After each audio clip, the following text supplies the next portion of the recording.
encash the 125 million check? Tama po ba? Yes, Your Honor. Kayo po ang duty nung mag-encash si Ms. Acosta.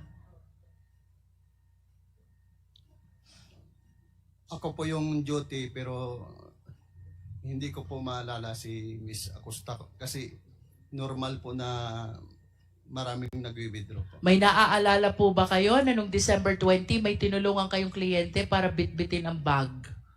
Wala po. Wala. Are you aware of that policy as shared by the bank manager? Alam niyo po ba yung polisiya ng bangko na ang mga security guard ay bawal tumulong sa pagbitbit ng bag? 100% po, yes. 100% you are aware.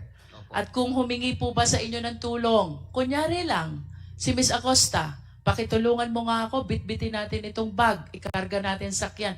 Tutulungan niyo po ba? Hindi po.